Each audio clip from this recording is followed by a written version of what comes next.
Today is Wednesday, November 10th, 2021. Coming up on Roland Martin Unfiltered, live from Los Angeles on the Black Star Network. Kyle Rittenhouse cries like a little punk on the witness stand in Wisconsin. Is the judge in the case another defense attorney? Our legal panel will break down today's proceedings. We'll also talk about the day's developments in the case of the three white men on trial for murdering Ahmaud Arbery. A black judge in Alabama is being targeted with removal from the bench. What's going on in that state with this sister? Also, on today's show, Republicans think they're going to do very well in 2022 midterms. What can Dems do to keep control of the House and the Senate? We'll be talking with political analyst Amisha Cross about that. Also on today's show, a slew of lawsuits being filed in Houston after the disaster at the Travis Scott Astroworld Festival, where 8 people have died. One woman is literally brain dead right now, no brain activity, so that death toll could actually increase. Also on today's show, we'll hear from, we'll talk to Congresswoman Frederica Wilson about a commission that she wants established. And, of course, joining me on the show, we'll be dealing with what's happening also in L.A. 9% of black people in this area. Why are all these black people getting stopped by the L.A. County? Yeah, remember we talked about that yesterday with their sheriff supporting these cops who commit civil rights violations? Yeah, we'll break that down as well. Folks, it is time to bring the funk on Roland Martin Unfiltered on the Black Star Network, live from L.A. Let's go. He's got it. Whatever the biz, he's on it. Whatever it is, he's got the scoop, the fact, the find. And when it breaks, he's right on time and it's rolling. Best believe he's knowing. Putting it down from sports to news to politics. With entertainment just for kicks, he's rolling. It's on go, y'all. It's Roland Martin, yeah. Rolling with Roland now. He's funk, he's fresh, he's real, the best, you know he's Roland Martin now.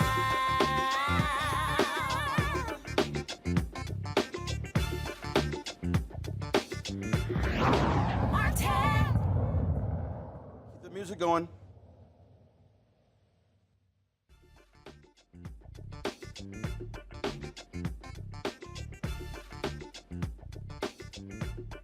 Los Angeles. I'm certainly glad to have you here on today's show. Lots of stuff we want to break down every Wednesday. We've got our legal panel. Of course, A. Scott Bolden, Robert Patillo, Monique Preschler. They are all here. You know they are ready to get this thing going. Let's get right to it. Boy, Kyle Rittenhouse. Let me go first. On the stand Let me today. go first. He was just sitting here. Scott, I'm still talking. Damn it, wait. I ain't even done an intro yet to the story, That's and why your I wanted ass to ready get to here talk. early with you. So, I man, miss he you, was sitting bro. here crying. I'm Stop ready talking, now. Scott. Y'all, mute his mic till I get done. Kyle Rittenhouse going on the stand today, y'all. He's sitting here whining and crying. You got the judge. He's sitting here admonishing the prosecutors. He's acting more like a defense attorney than an impartial judge. And so here's a video, again, of Kyle Rittenhouse on the stand. He is the young white man who killed 2 folks in Kenosha, Wisconsin, AR-15. Of course, he traveled to a neighboring state to so-called secure the city. Watch this. To go in a northerly direction? I wasn't. Describe what happens. Once I take that step back, I look over my shoulder and Mr. Rosenbaum was now running from my right side. And I was cornered from in front of me with Mr. Zeminski. And there were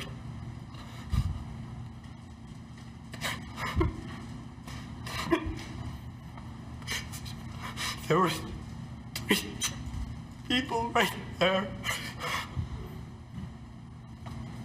Take a deep breath, Kyle.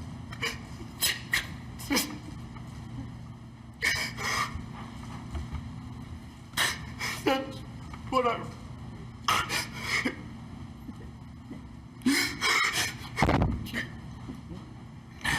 That's what where I run. We're going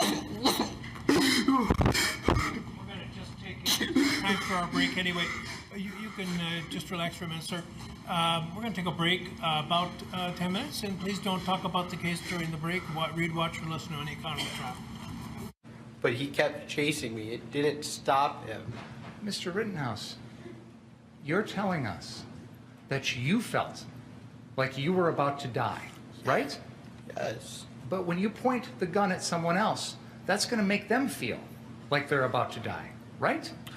That's what you wanted him to feel. No. You wanted him to get the message from you that if you come any closer, I'm going to kill you. That's why you pointed the gun at him, right? I pointed the gun at him to deter him from...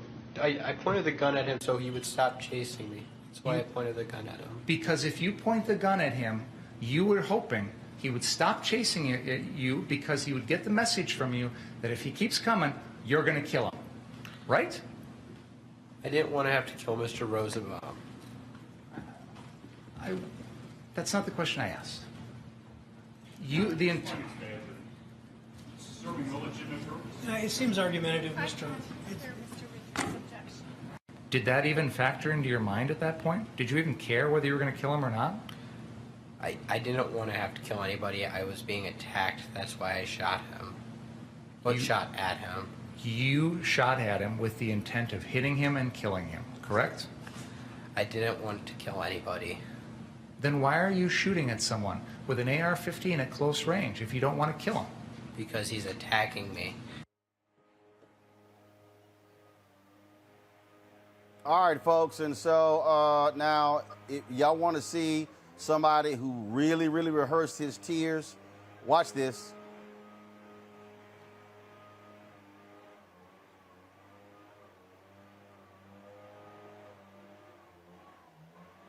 My Folks, right okay. side. And I was cornered from in front of me with Mr. Zeminski. And there were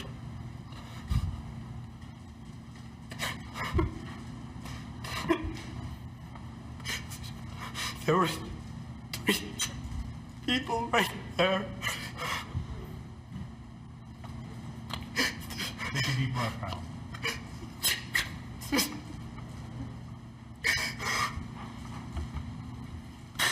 That's what I...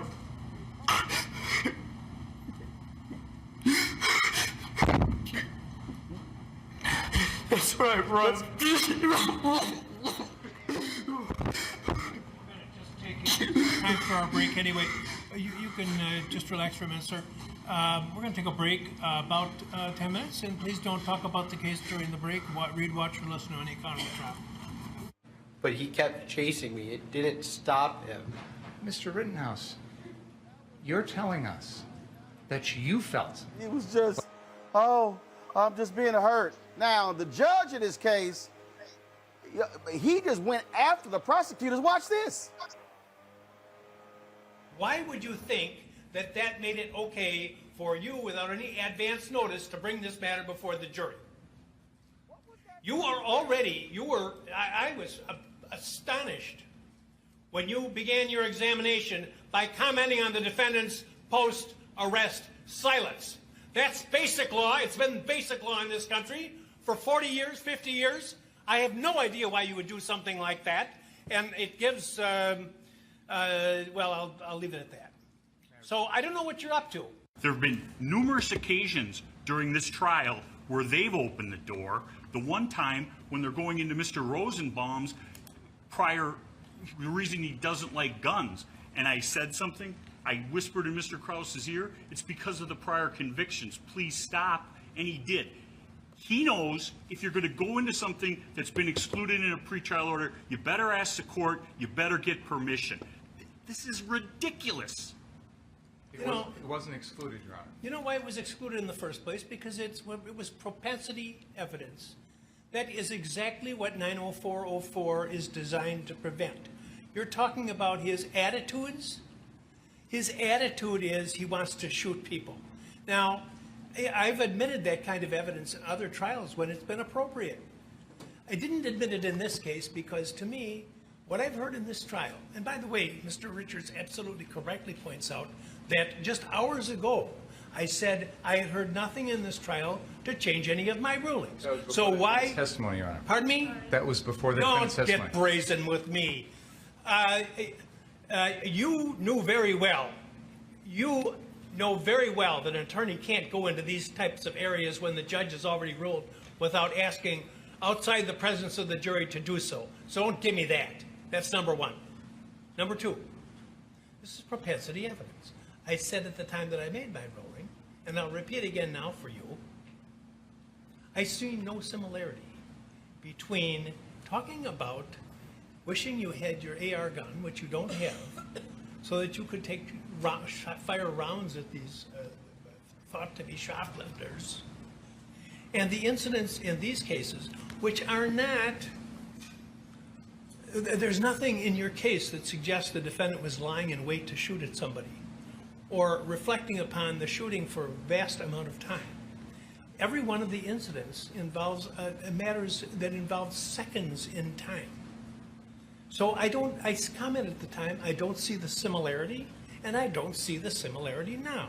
You have an incident where he's making comments about some alleged shoplifters versus crimes that involve instantaneous actions, whether premeditated murder or whether self-defense. That's for the jury to decide. But I don't see the similarity. I said it couldn't come in, and it isn't coming in, no matter what you think. Number two, I have to be concerned that with what Mr. Richards has said about the progress of the trial, and when you were I said you were over the line, close to or over the line on commenting on the defendant's pretrial silence, which is a well-known rule. I'm astonished that would have been an issue. So I don't want to have another issue as long as this case continues. Is that clear? It is. Thank you. Ask the jury to come back in, please. Okay, let's get right to it. Scott, now you can talk. Okay, this is going to be a little complicated. Let's unpack it for the judge, okay? So he makes a pretrial ruling, this judge, and he says that the fact that they had this prior videotape or recording of the defendant Why would you say? Pardon me? Anyway, we're going to unpack it. And so they have this prior recording of the defendant saying, I'd like to take my AR and shoot some people coming out of a store, a completely separate incident.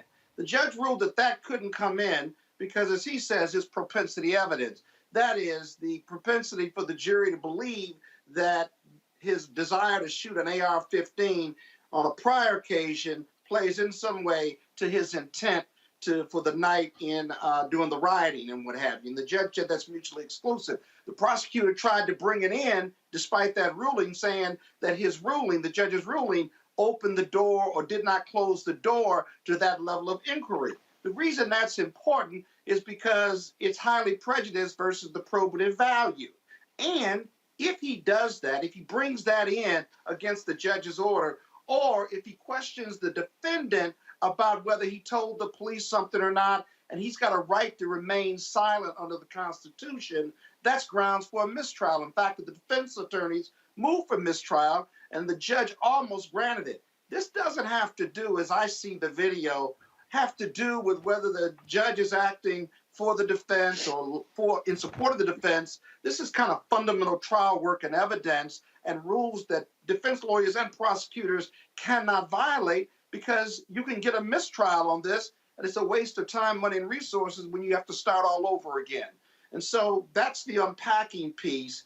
I think the judge was right here, but he did not grant the mistrial because he wants to get this trial done. But the prosecution has to stay in line. Now, I don't think long-term that's going to have a prejudicial effect on the prosecution. Judges move on, and you get berated by judges all the time if you screw up. But here, I think the judge was right, at least had an argument for why he was highly pissed off, if you will, with the prosecution. And lastly, I don't know what the defendant was doing because he said he looked like he was having an asthma attack more than crying. I didn't like to laugh at people who were being emotional, but that did seem contrived. So those are my best thoughts, Roland.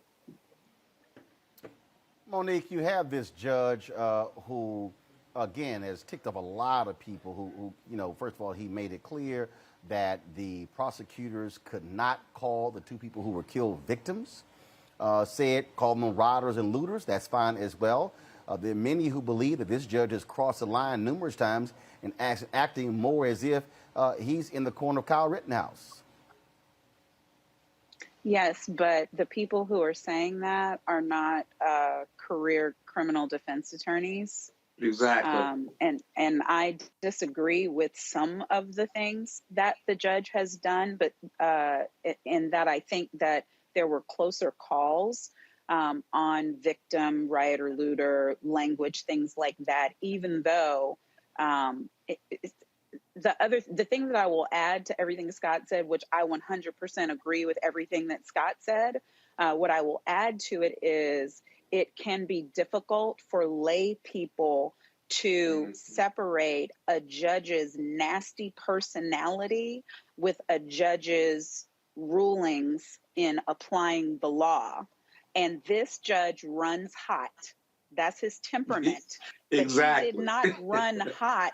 He did not run hot in front of that jury.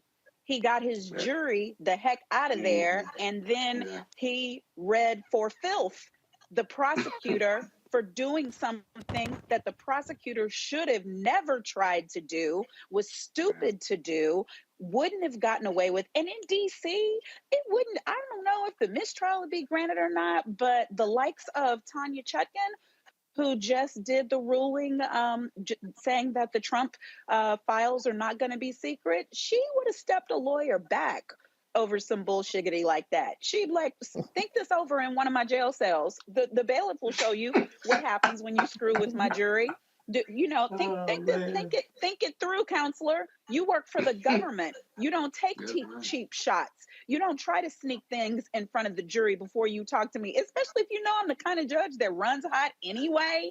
And we've been fighting back and forth about this. Okay, if you think the door was open through the defendant's testimony, you ask the lead up questions and then you say, Your Honor, may we approach? And then you approach and you say, Your Honor, I believe based on the answers that I've just received from the defendant and based on the prior testimony on direct examination, this now should come into evidence and I would like to be heard. And then the judge is going to say yes, the judge is going to say no. You stick it in your folder for mistrial if you get denied. These prosecutors are getting out-lawyered. Hold this up against the trial that we saw against Chauvin, where you saw prosecutors do one of the best jobs of prosecuting a criminal case I have seen. And never in my life have I liked the job that a prosecutor does, in that I'm just, in my spirit, a defense attorney. But they did a good job and they got a conviction. These dudes right here are screwing up. And yes, the defendant had his contrived breakdown, and I don't know how long they had to practice for Rittenhouse to do that contrived breakdown. Obviously, they still couldn't get him to shed one single tear, but they worked him hard. And when you have a whole bunch of white folks on a jury, seeing who they're going to think is a boy, who they're calling Kyle, and he's doing that, hyperventilating, scrunching his face up, looking at the judge saying, help me, please. It might work. So no, I don't like the way this case is going. I texted everybody and said, I believed it would be a SHT show from start to finish. And I stand by my estimation. Robert Patillo, is this judge doing a proper job? Is he coming across as being more sympathetic to the defense? Should he recuse himself? No, the judge is doing a fine job. The prosecutor is the one messing up. And I put myself in the position of that defense attorney. I've been a defense attorney my whole career.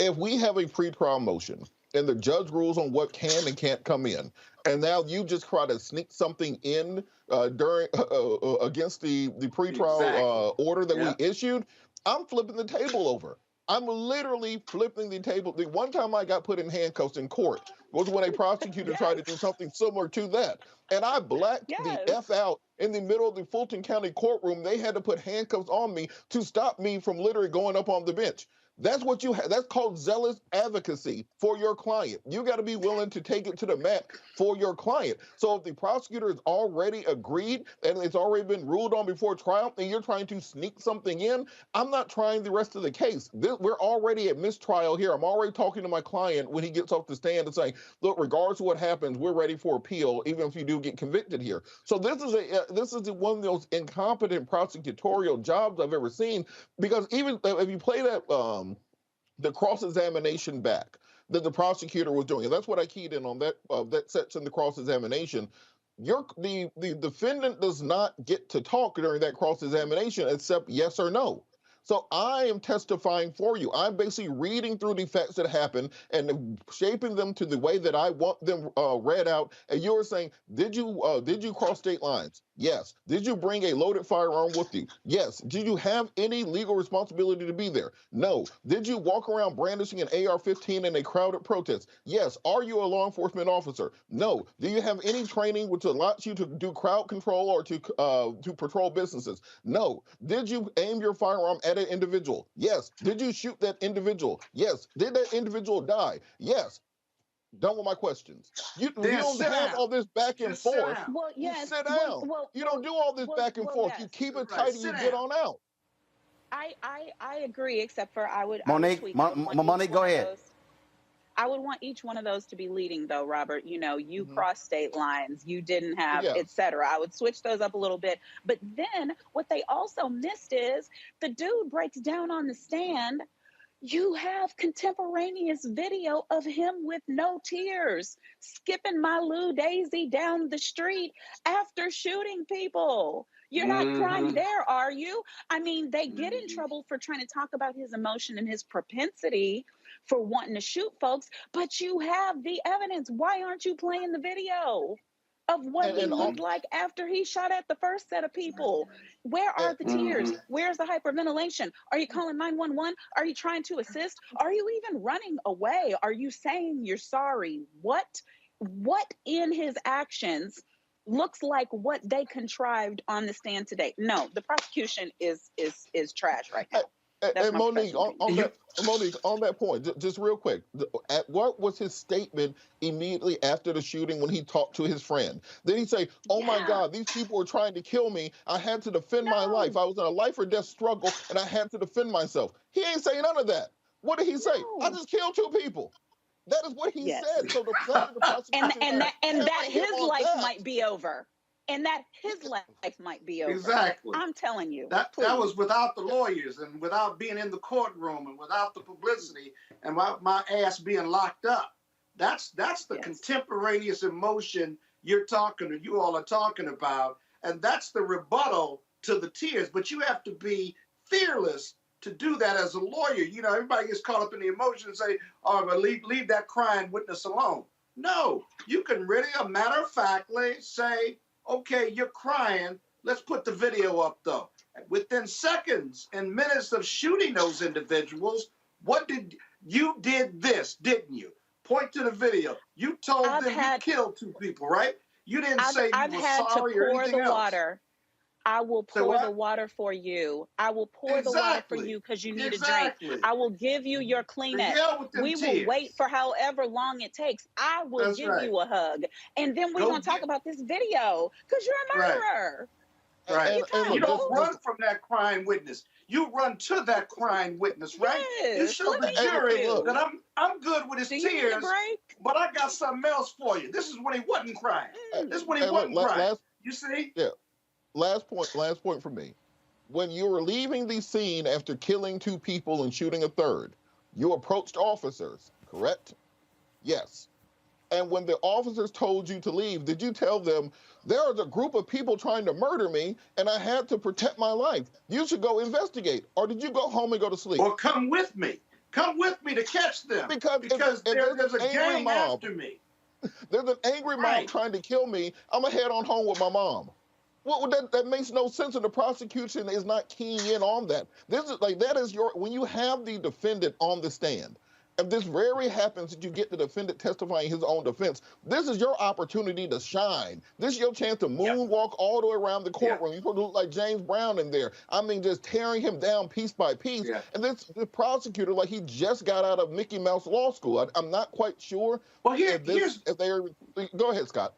Here's the problem, though. Okay, and you see this. I see this all over the country because prosecutors don't have as much experience cross-examining witnesses the way defense attorneys do, because very seldom are defendants put on the stand.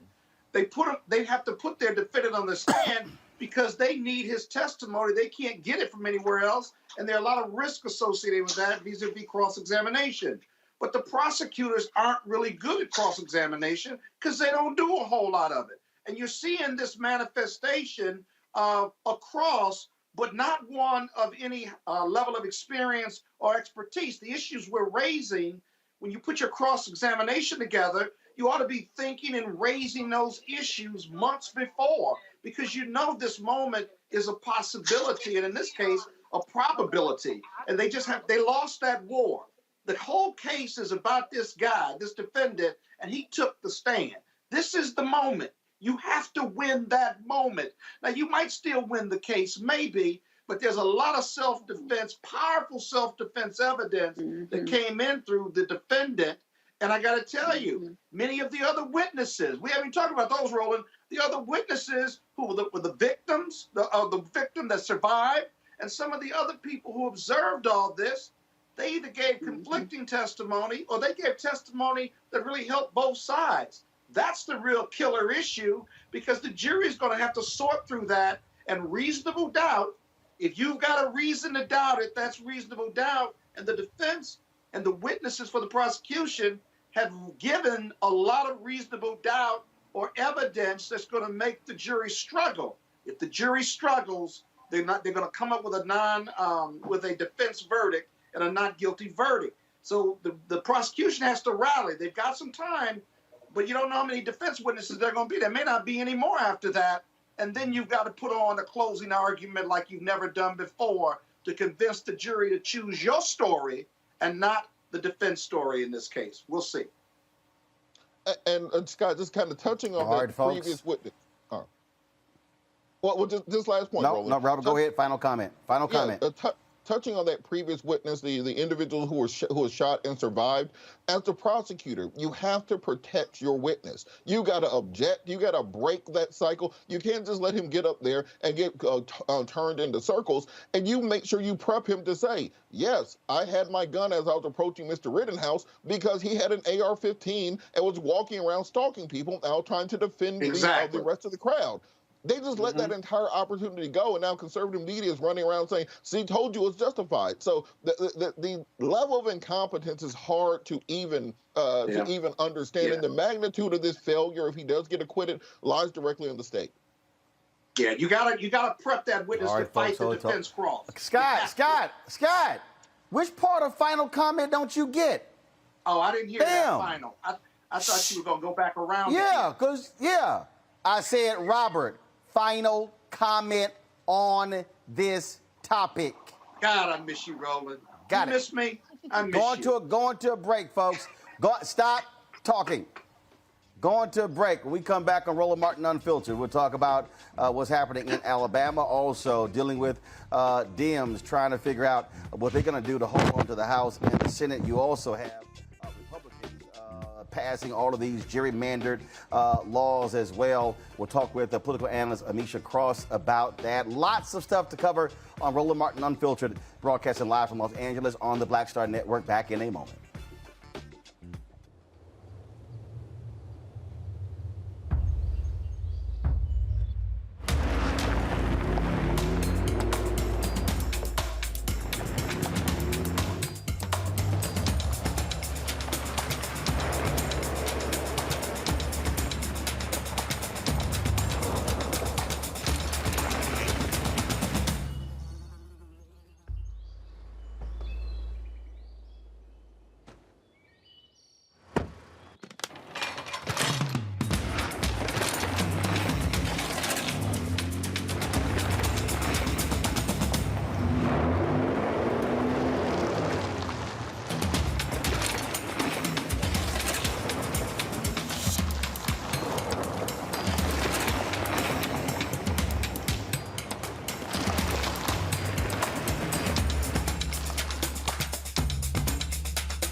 Betty is saving big holiday shopping at Amazon. So now, she's free to become Bear Hug Betty.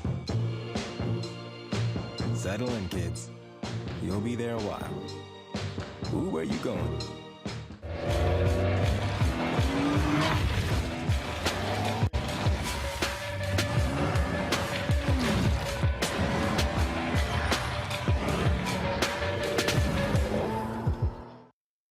Hey, what's up, everybody? It's Godfrey, the funniest dude on the planet. Hey, I'm Taj. I'm Coco. And I'm Lily. And we're SWV. What's up, y'all? It's Ryan Destiny, and you're watching Roland Martin Unfiltered.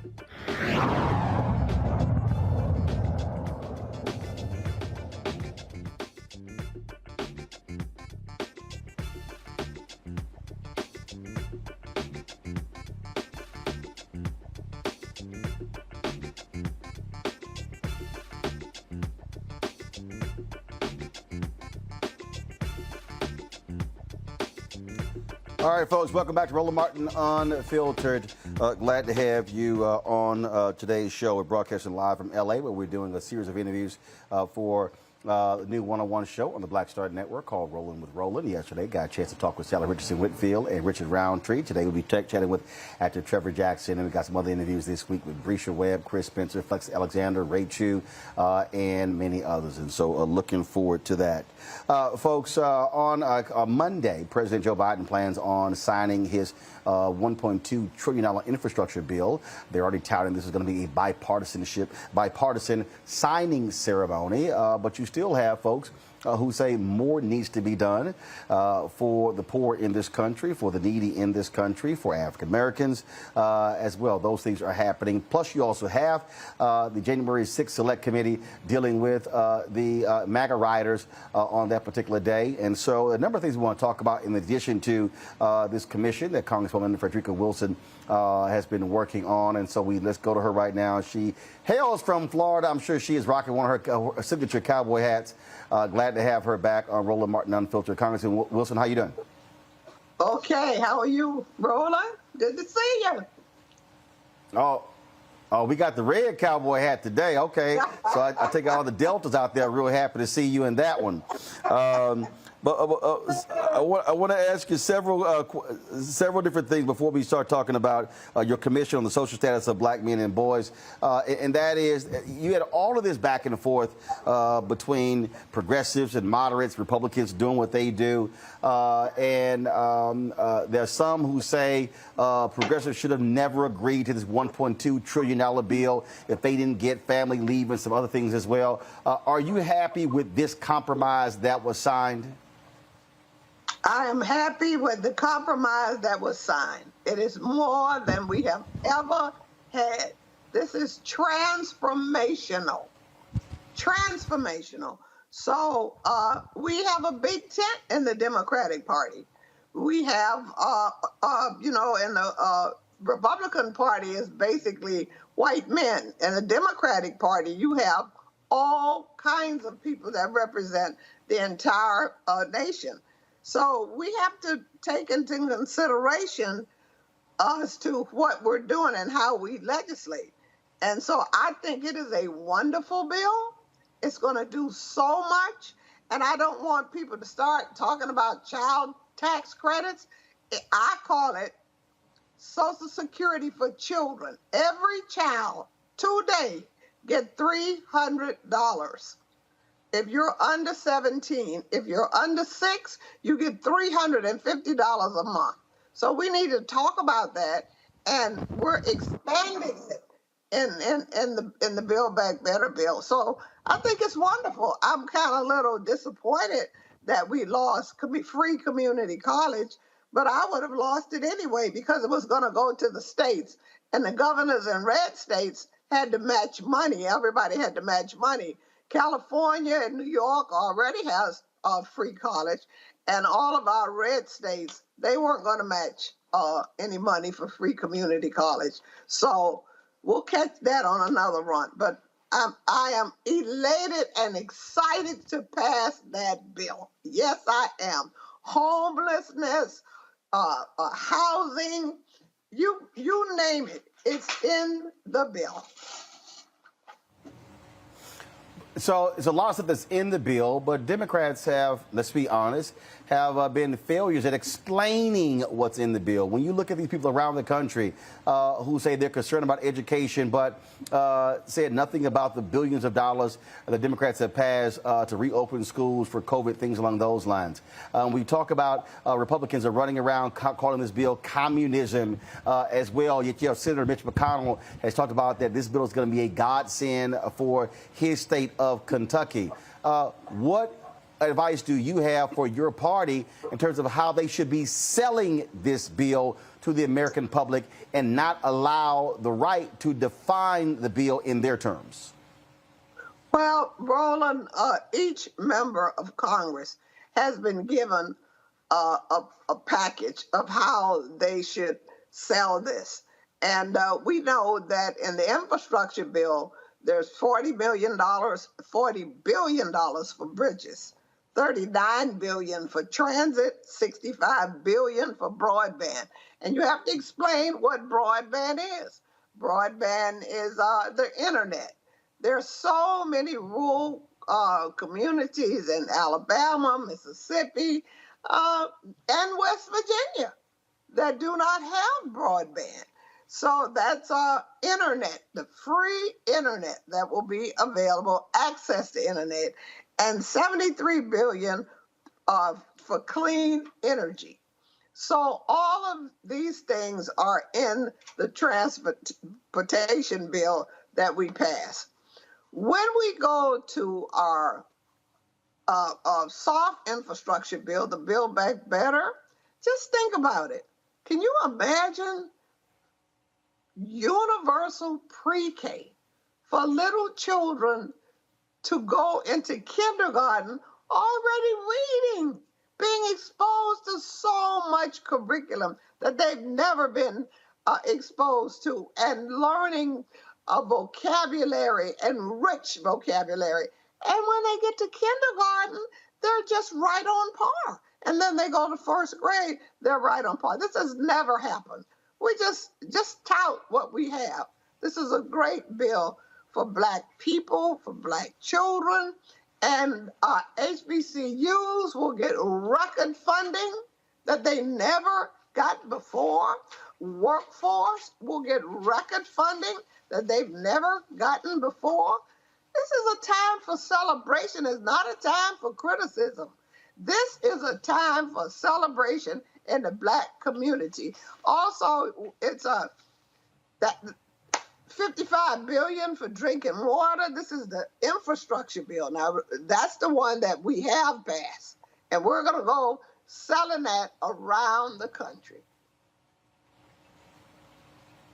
Let's talk about this commission that you have been working on for a very long time, and that is the Commission on the Social Status of Black Men and Boys. That was passed and created on Tuesday. You work with Senator Marco Rubio to get this done. So exactly what is this commission going to do, and exactly how is it going to help African-American boys? Well, we're going to develop policy solutions to help create an environment that will enable Black males to achieve their full potential. Black men and boys grow up in the same community with white boys, but there's a very different outcome as adults, and we're going to try to understand why. We know that racism and social injustices create heavy mental and emotional burdens for Black men and boys, and they experience so much arrest, imprisonment, and chronic unemployment. So there are 6 members of the Congressional Black Caucus on this commission, and Reverend Al Sharpton is the secretary of the commission. They voted me to be chair of the commission. We're going to visit a federal prison, and I'm going to ask you to be on our advisory committee as we delve into this. This is historical. No one in the whole time that we have been in prison, in our Congress, has ever put forth any energy or effort to study and help Black men and boys. Who built the Capitol? black men built the Capitol that we walk into every day.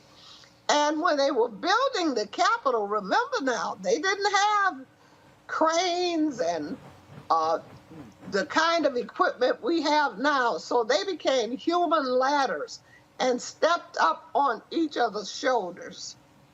And they fell. They fell to their deaths. And when they fell to their deaths, they just dug a common grave and buried them. And then the next morning, they went and brought a whole new group of slaves. So every day that we walk into the Capitol, drive into the Capitol, that's really hallowed ground. So it's time. We always talk about the year of the woman, the year of the girls. So this is going to be the year of the black boys and men. 2022.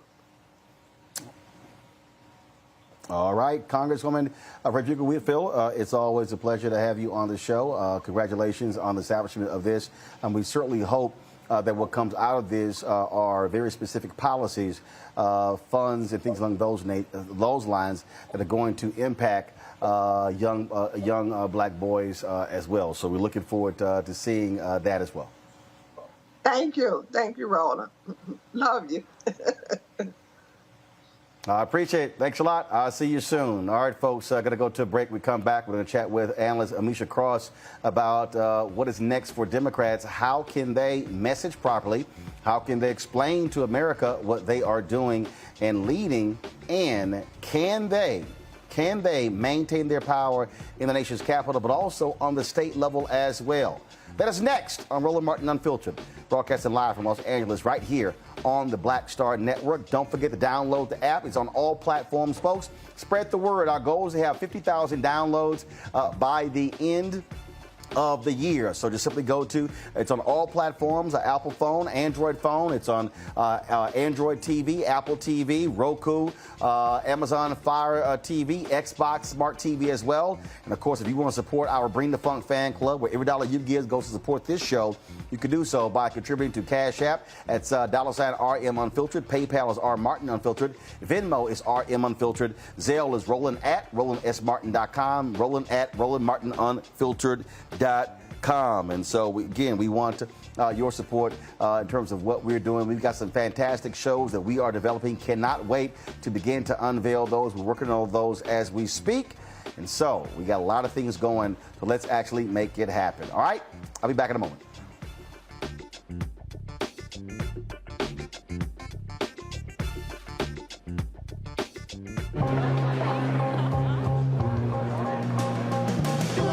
Are the stars out tonight?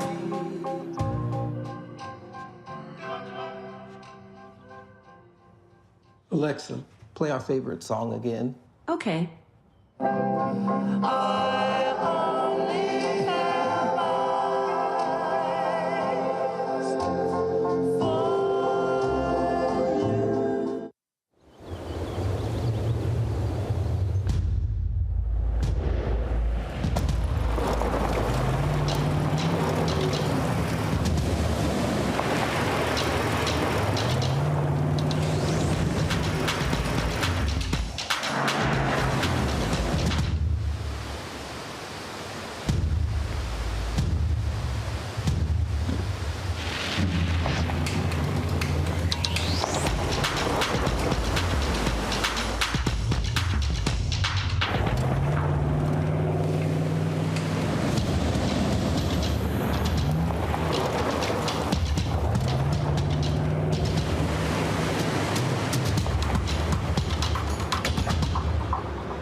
Maureen is saving big holiday shopping at Amazon, so now she's free to become Maureen the Merrier. Food is her love language, and she really loves her grandson. Like, really loves. Everybody, it's your man, Fred Hammond. Hi, my name is Brescia Webb, and you're watching Roland Martin Unfiltered. Ow. Well, I like a nice filter usually, but we can be unfiltered.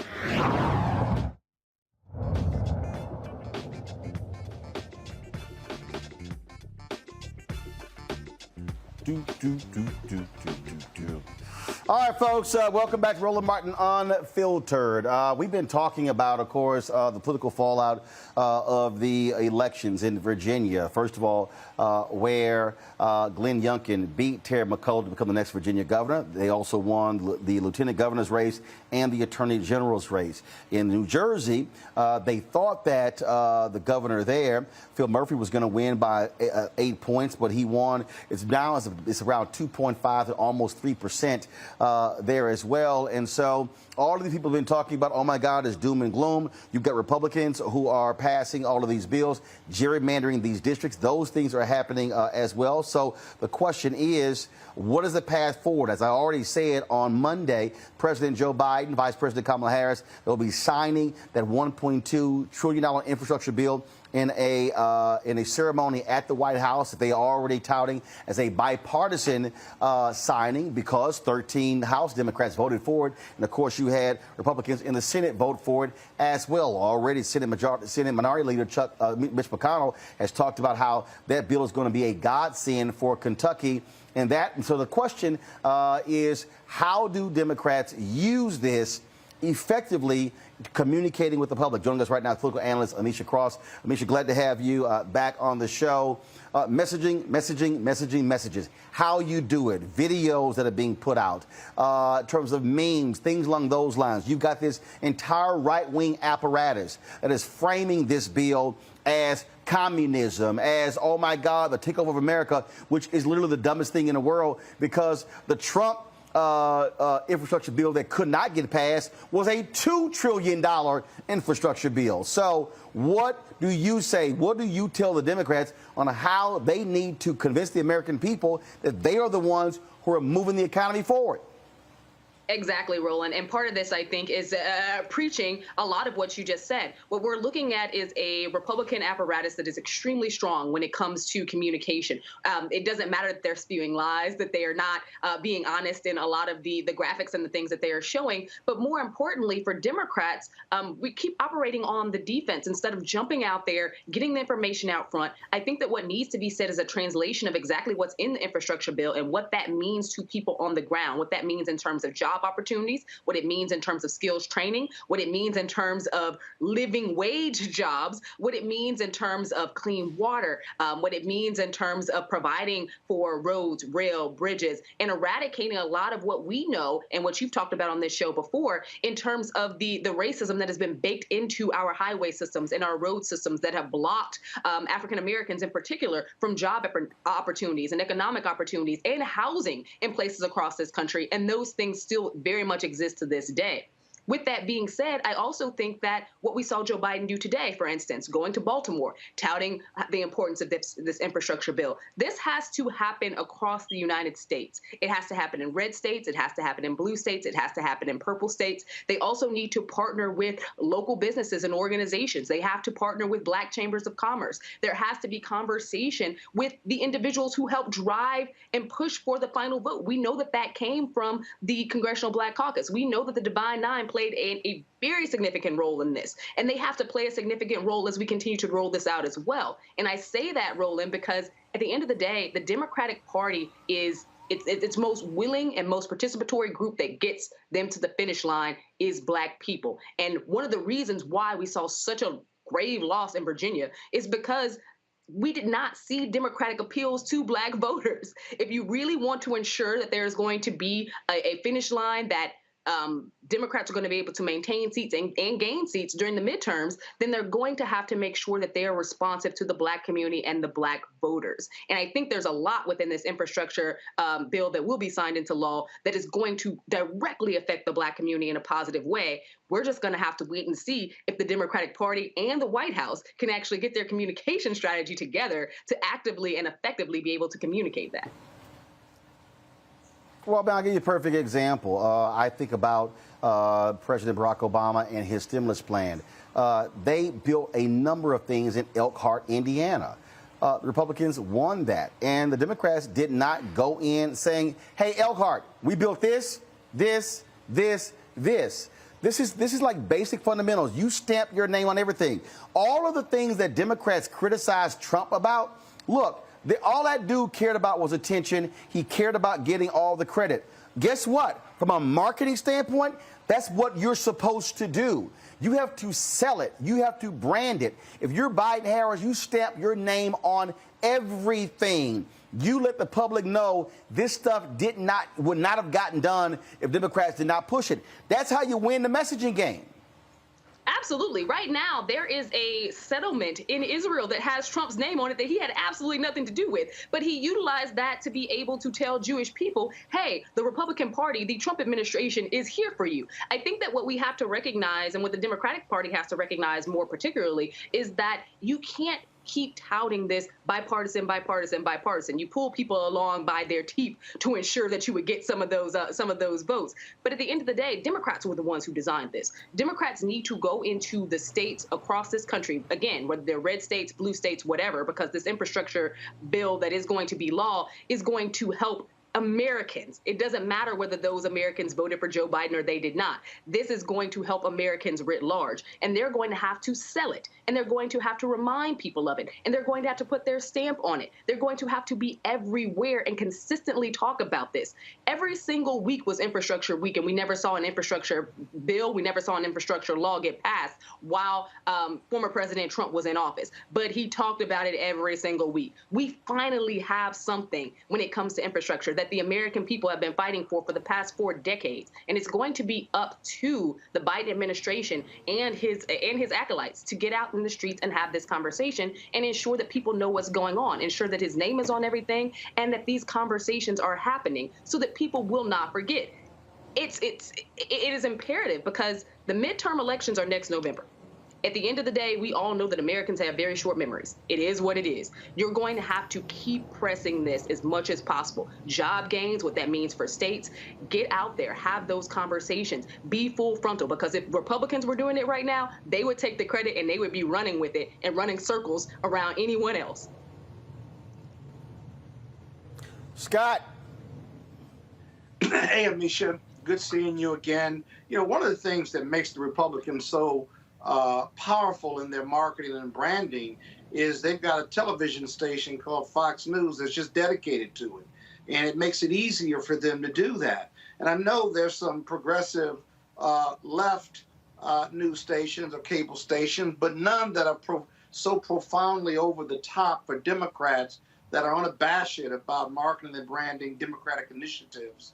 How do the Democrats rebut that new Fox News channel when they're doing the marketing and branding and the wins that the Fox News channel won't get them for? They'll couch it as a Republican win, if you will. But what more do the Democrats need to do? Because that's a publicity machine for Republicans and Trump that just never stops giving. You're absolutely right. Fox is literally an arm of the RNC and the Republican Party. That's not news, and that's what they operate as. There is not that equivalent on the liberal side at all. And I think that, as you said, that makes things very difficult. But there are some avenues where Democrats can really make inroads. We saw a lot of those movements with. We saw a lot of those movements across social media. I think that it's still very impactful to have those conversations. But Democrats need to do it where it is not said in these politically analytical conversations. I think that part of the Democrats' issue with messaging is that they talk to the Ivy Leaguers. That is their general audience when they're designing their messaging. And that really, really hurts them because the average American, you know, be it as it may, newspapers are written on the 7th grade level. The average American is down to the 3rd grade level. Yeah. They're going to read things in small sound bites. 4th grade. And it has to be illustrated. Yeah. Yeah. No, I appreciate it. I agree with you. I don't think Democrats honestly figured that point out yet. And that was one of the problems with getting people on board with the infrastructure package to begin with. It was not written in the speak where people understood how it would actually help them. And I think that that's one of the things that we really have to do. We have to see it in local newspapers. We have to see it in local radio. We have to see it on local news. There has to be conversations within these community groups. We talked about the affinity groups. There has to be people like the National Urban League and the urban leagues at the local level. There has to be those organizations that are also carrying this conversation out in the community. We've seen clergy members do it as well. This has to be a multilateral partnership between the administration as well as those on the state and local level who are going to be trusted messengers throughout the community. That's the only way you're able to combat a cycle that's 24/7 like Fox News happens to be. That's right. You know, Amisha, I also All right, think then. that... Amisha, May I ask another question, Roland? Go ahead. I'll be quiet. I also think the Democrats, with these two separate bills, it was just very confusing at the fourth grade level. What was in each bill, what the House was doing versus the Senate, and that's complicated to break down at the fourth grade level. And so I think that was another issue that was misleading and confusing about this great work they did on the infrastructure bill. It was, and I'll agree with you there. There was so much conflict around what was in one versus what was in the other, as well as why they weren't originally joined together and what was going to be parsed out and what was going to be left, what was left in the bills in general after Manchin and Sinema kind of decided what they were going to stand by and what they weren't. But in addition to that, I think that because there seemed to be, or at least the mainstream media, focused in on these rifts between liberal members of the party as well as moderate members of the party, instead of focusing in on the fact that Republicans never really even came to the table, it really set a stage for Democrats in general, because it looked like Democrats were a lot more fractured than they happened to be when Republicans weren't even coming to play ball at all. Well, again, that's what happens when you allow the process story to dominate. Amisha Cross, we surely appreciate it. Thanks so much. Thank you. All right, folks, we come back. Some breaking news. There's a settlement in the Flint water crisis. We'll tell you about it and how much we're talking. It's hundreds of millions of dollars. That is next right here on Roland Martin Unfiltered, broadcasted live from Los Angeles on the Black Star Network.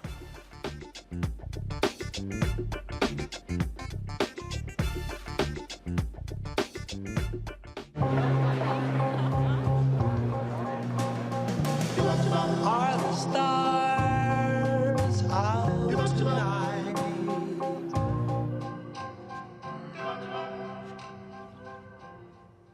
Alexa, play our favorite song again.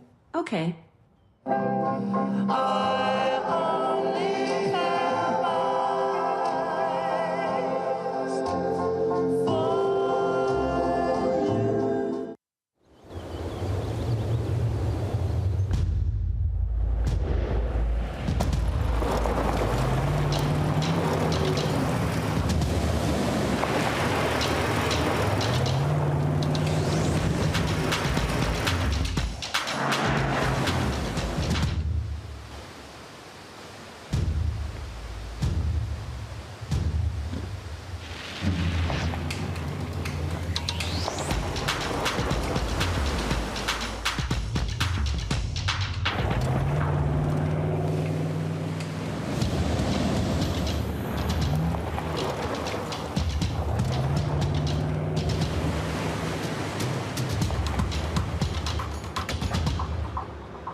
Maureen is saving big holiday shopping at Amazon. So now she's free to become Maureen the Merrier. Food is her love language, and she really loves her grandson. Like, really loves. Hi, I'm BB Winans. Hey, I'm Donnie Simpson. What's up? I'm Lance Gross, and you're watching Roland Martin Unfiltered.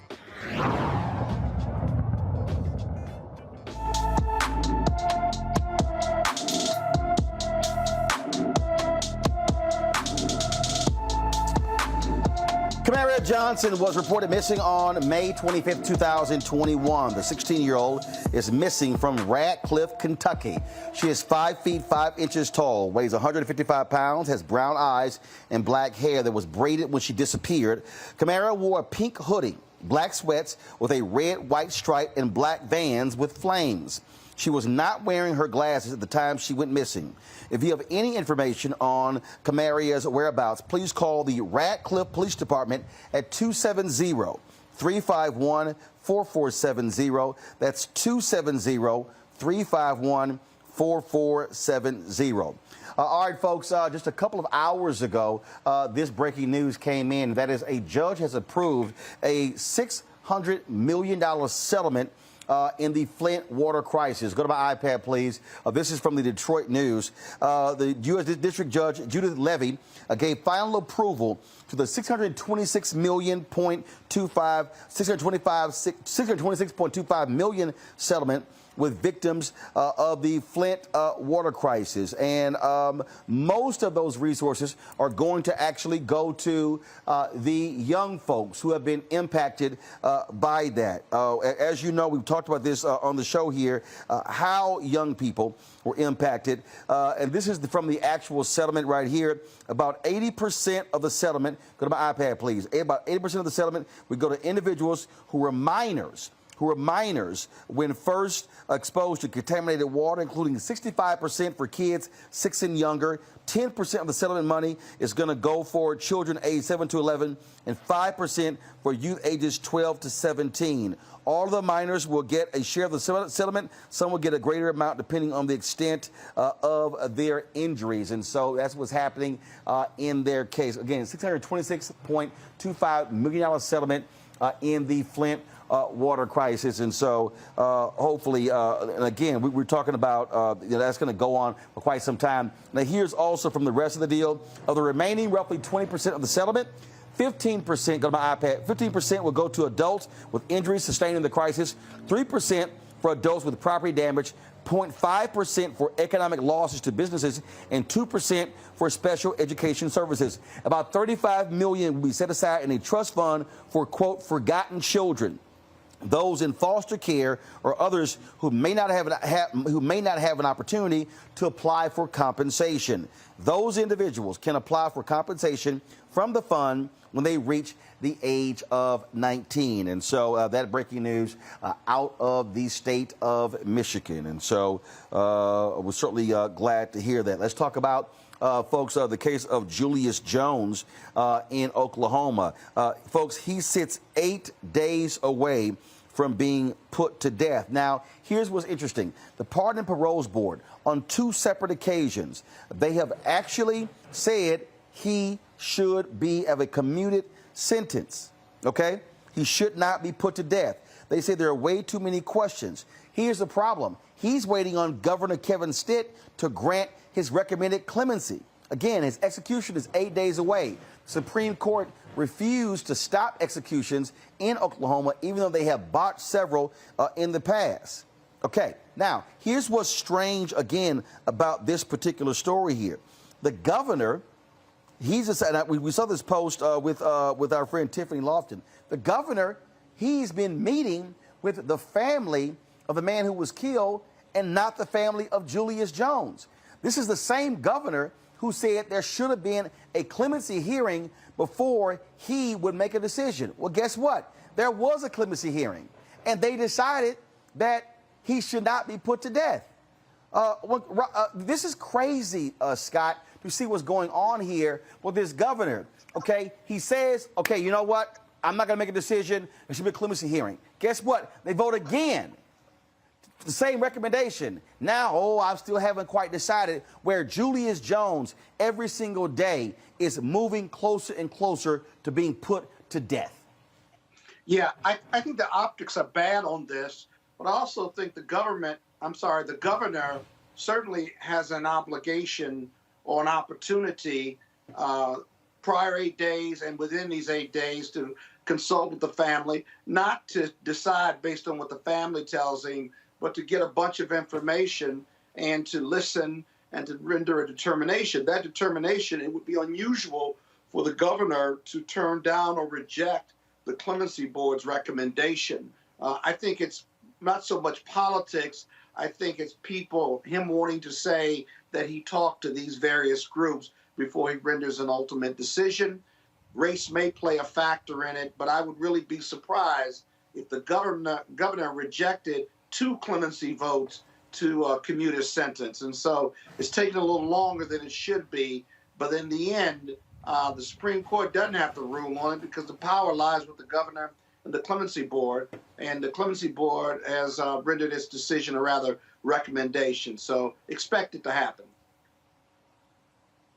But here's what's so crazy here, Robert. The governor made this big deal out of, no, I don't want to have to sit here, make a decision. We should have the board have a full clemency hearing. They had a full clemency hearing. They heard from the family. They heard from the prosecutors. They heard from Julius Jones' attorneys, and they voted 3-1 again, recommending his sentence be commuted to life in prison, the possibility of parole. Governor Kevin Stitt, what the hell are you doing? Well, look, this is part of the reason I think we're going to have federal action on many of these things, because you cannot depend and put so much power into the hands of individual governors. We're going to have some sorts of regulations to determine what exactly states can and cannot do to individuals. We have an 8th Amendment, which apparently is completely pointless to the Constitution. If many of these actions are not cruel and unusual punishment, executing individuals, injecting them with poison, firing squads, as some states have, solitary confinement for decades at a time. And we're not going to actually enforce the 8th Amendment and get rid of it altogether and just go back to having the Star Chamber and medieval types of torture. This is one of those places where I think the social justice movement has to go next. Back a decade ago, I ran for office. I ran for office for one reason, which was because they were about to execute Troy Davis here in the state of Georgia. And I felt that it was our responsibility to get involved in public service to try to stop that from happening. We have to make this the compelling narrative of this next election cycle and make sure the Democrats understand while they're in power that they have the ability to push this issue, to federalize many of these state level abuses, and ensure that going forward we do not have this type of system which is beneath that of many third world countries. How the hell do we talk to Iran or to China or to any of these other nations or North Korea about their justice system when we have these abuses in our system and people are still being treated the same way they were 1,000 years ago? And this has to be a priority, because right now we get so caught up in minutia. How the hell is critical race theory a bigger issue than cruel and unusual punishment in our criminal justice system? Well, and here's the deal, Scott. This story out of Tennessee, where a judge found that a death row inmate's trial was tainted with racism and has resentenced him to life in prison. 30 years after Abu Ali Abdul Rahman's original sentence in 1987 for murder, Judge Monty Watkins changed the conviction because Watkins ruled Abdul Rahman's rights to a fair trial was violated. Prosecutors from the initial trial told the judge that they excluded a black college-educated preacher from the jury pool because he appeared, quote, uncommunicative and uneducated. But they chose less educated white jurors. Davidson County District Attorney proposed a deal on Abdul Rahman's behalf to change his execution sentence to 3 life sentences. Now Abdul Rahman, he was set to be executed on April 9, 2020, was halted due to the pandemic. The State Attorney General's office could still appeal the resentencing. This right here, Scott, is why many people say get rid of the death penalty. That because it is not foolproof. Yes, there are people who have committed heinous crimes, the likes of Dylan Ruth and others, who many of us could personally believe, hey, should be put to death when they have taken life. But the problem is when you have these cases, these examples, where and here's the deal, in this case here, this gentleman, he's not saying I didn't do it. The judge is simply saying racism was a part of this case, and so pull off the execution and make it life imprisonment. That's why people who believe in get rid of the death penalty say you should not have a death penalty in the United States. It should simply be life in prison.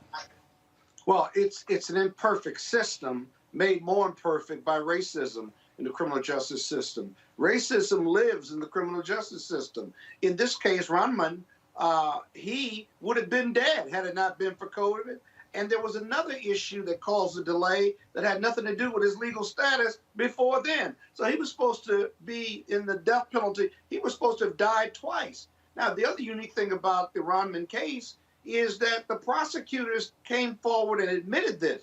Very often, like in the Jimmy Gardner case, the prosecution didn't concede anything, and they lied and they had their witnesses lie. Here, the prosecution stepped up and said, we violated the jury rules and we violated his due process rights and how we picked the jury. I don't know whether it was before Batson v. Kentucky or afterwards, but so you had this admission and the judge agreed with them. Now, in the Ronman case, there's an issue where the government may appeal, that somehow the judge doesn't have the authority to change it from the death penalty to life imprisonment. That's the other part of the story, that nobody knows what the outcome will be, but it's not over yet. And so if the prosecution appeals the judge's ability to do this, which makes no sense whatsoever, you might be looking at a legal appeal that could put him back in life jeopardy or even legal jeopardy. So this is a case, Roland, we need to come back to and watch it closely. Again, it's so many folks, when you talk about these cases, Robert, that greatly impact African Americans. When you look at these death penalty cases, it's typically black people who are the ones on the receiving end of being unjustly sentenced to death, having their sentences commuted or even being released from prison for crimes they simply did not commit. Well, Roland, to that point, Barry Scheck in the Innocence Project does great work on this, but there's no way for there to be enough of them to fight these cases. And this is why I'm going to go back to that point. We need to be having federal action on cruel and unusual punishment in our criminal justice system. There's absolutely no compelling state interest in killing people. There is a question, actually, as to whether or not constitutionally our country even has the power to sentence someone to death under the Constitution and the Eighth Amendment. Look, the death penalty does not deter a single person from committing a crime. When somebody's committing a murder, nobody thinks, well, I might get the death penalty. They've done study after study for decades. There's no deterrent effect of the death penalty. You don't save money by sentencing someone to death. It's actually more expensive because of the number of appeals and the amount of work that goes into actually sentencing someone to death. There's no public policy reason for doing it because all you're really doing, if you look at the purposes of punishment, anybody who went to law school, your first year class, those purposes of punishment, all you're doing is bloodlust and retribution. We're supposed to, you're not rehabilitating, you're not teaching a lesson, you're not stopping anything. All you're doing is bloodlust. This is old school eye for an eye, tooth for a tooth, biblical justice that people still want. So the fact that we still do this in the 21st century, there's a spaceship getting ready to take off later on tonight to take some space astronauts to the space station. You cannot have a spaceship going to outer space and still be killing people in the same country. We got to revise this, and we have to get this on the political agenda. There's no reason that Ted Cruz will be tweeting about Elmo and Big Bird, and we're not taking the killing of individuals by the state as a larger issue. Yeah. Not perfect. Folks, let's talk about the cop who, of course, fired the fatal shot that killed Breonna Taylor. He wants his job back. Miles Cosgrove made his initial appearance before the Louisville Metro Police Merit Board. Next month, during a 5-day hearing, he will try to convince the panel why she should be reinstated to the force. The board will make a decision on January 5th, 2022, exactly 1 year from the day Cosgrove was fired from the police department. It was Taylor, a black EMT who was asleep in bed with her boyfriend, Kenneth Walker, on March 13, 2020, when 3 undercover Louisville cops burst into her home firing weapons. And so we will see what happens with that story. Also, folks, Vice President Kamala Harris, she has been meeting in France with the president of France as well as other officials on a tour there with one of our allies. This is a video that the White House actually put out.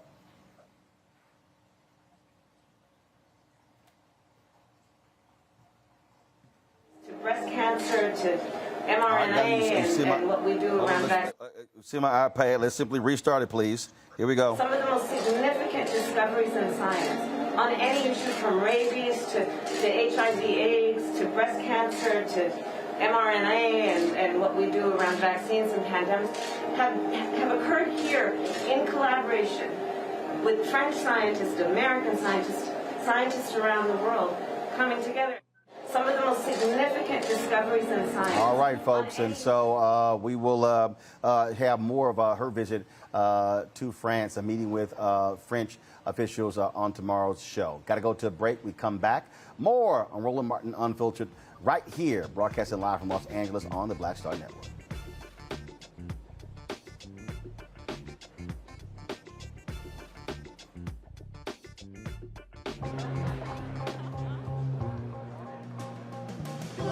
Are the stars out tonight?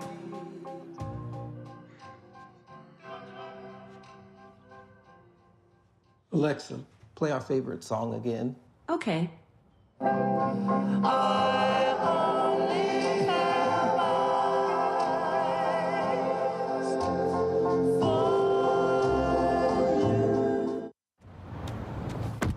Oh, that spin class was brutal. Well, you can try using the Buick's massaging seat. Ooh, yeah, that's nice.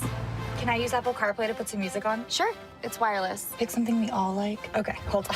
What's your Buick's Wi-Fi password? Buick Envision 2021. Oh, you should pick something stronger. That's really predictable. That's a really tight spot. Don't worry. I used to hate parallel parking. Me too. Hey. Really outdid yourself. Yes, we did. The all-new Buick Envision, an SUV built around you. All of you. Once upon a time, there lived a princess with really long hair who was waiting for a prince to come save her. But really, who has time for that? Let's go. Feeling myself. I'm feeling She ordered herself a ladder with Prime one-day delivery, and she was out of there. Almost some hood girls looking back at it, and a good girl in my tax bracket. Now, her hairdressing empire is killing it. And the prince? Well, who cares? Prime changes everything. I'm Chrisette Michelle. Hi, I'm Chaley Rose, and you're watching Roland Martin Unfiltered.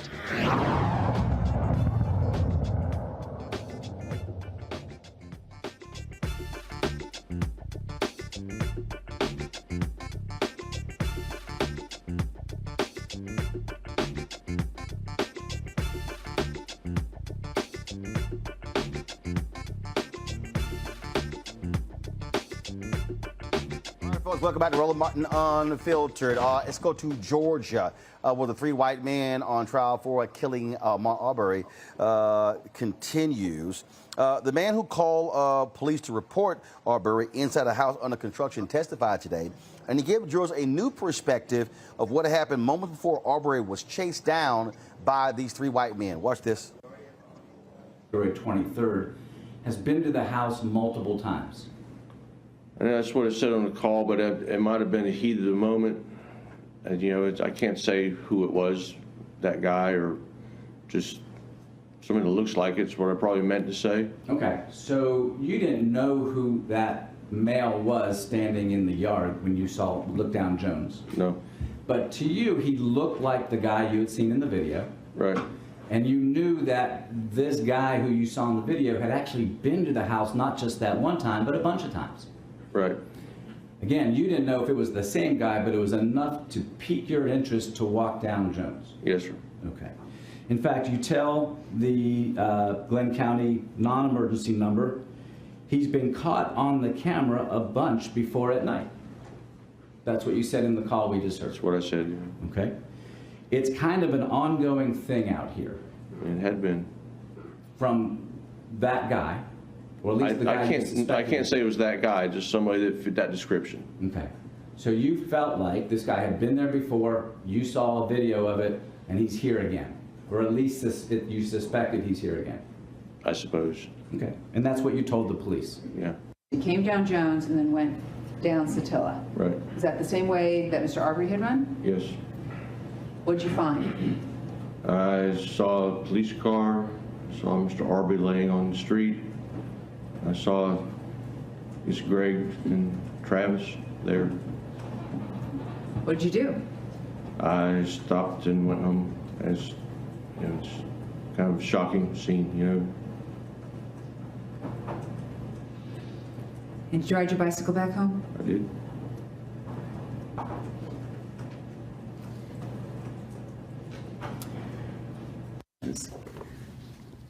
Did Greg McMichael ever indicate to you at that time that he thought Ahmaud Arbery, the guy, had committed a crime that day? No, ma'am. So he didn't say the guy committed the crime of this? No, ma'am. And when he said to you that numerous occasions the guy has broken into a house over there, they've got him on video, what house was Greg McMichael talking about? A house down the road that was under construction. Okay, so he's not talking about his home at 230 Satilla Drive? No, ma'am. All right. While speaking with you, did Greg McMichael ever use the word burglary? No, ma'am. Did he ever use the word trespass? No, ma'am. Did he ever tell you while you're talking to him that he was attempting to make a citizen's arrest? No, ma'am. Did he ever even use the word arrest? No, ma'am. Did he ever even use the word detain? No, ma'am. All right. Did he ever tell you that, oh, we were going to detain this guy and wait for the police to come and investigate? No, ma'am. Did he ever tell you, oh, by the way, I saw Mr. Arbery throwing stuff out of his pockets as he ran? No, ma'am.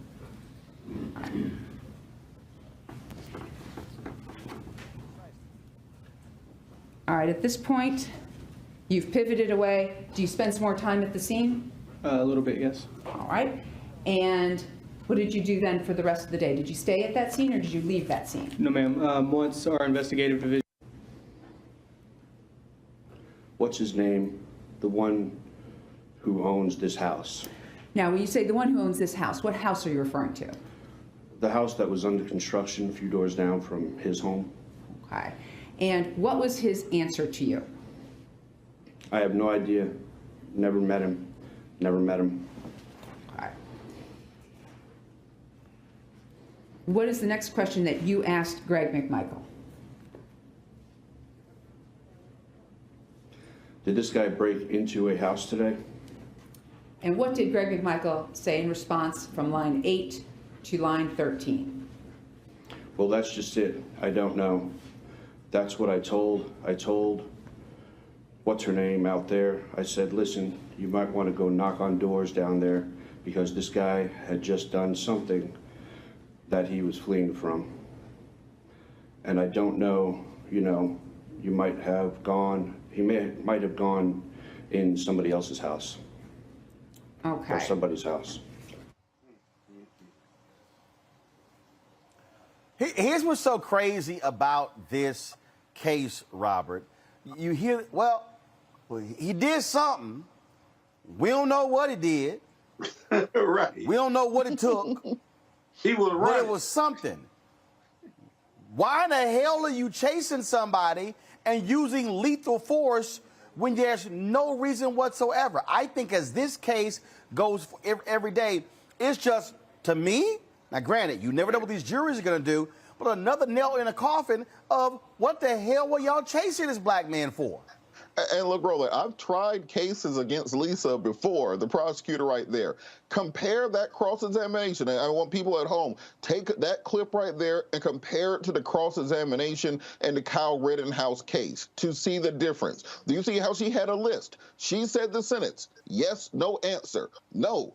She says the sentence, yes, no answer, yes. No narrative responses, no. Well, what did you have for breakfast that day?